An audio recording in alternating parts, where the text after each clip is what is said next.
नमस्कार मंडळी, सर्वांना श्री स्वामी समर्थ। तर आजच्या व्हिडिओमध्ये मी तुम्हाला मार्गशीर्ष गुरुवारचे उपवास कसे करायचे आहेत याबद्दल संपूर्ण माहिती सांगणार आहे।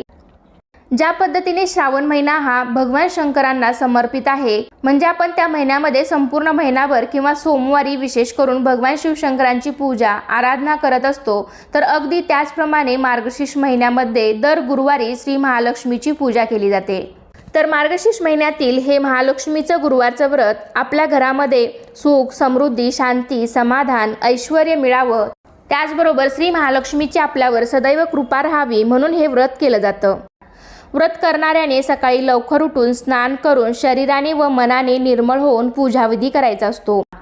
तर हा गुरुवारचा उपवास निर्जळी वगैरे करण्याची काहीही गरज नाही। तर अनेक जण म्हणतात की या उपवासाला फळे आणि दूध हेच तुम्ही घेऊ शकता, पण खरंच जर तुम्हाला फळे आणि दुधावर संपूर्ण दिवस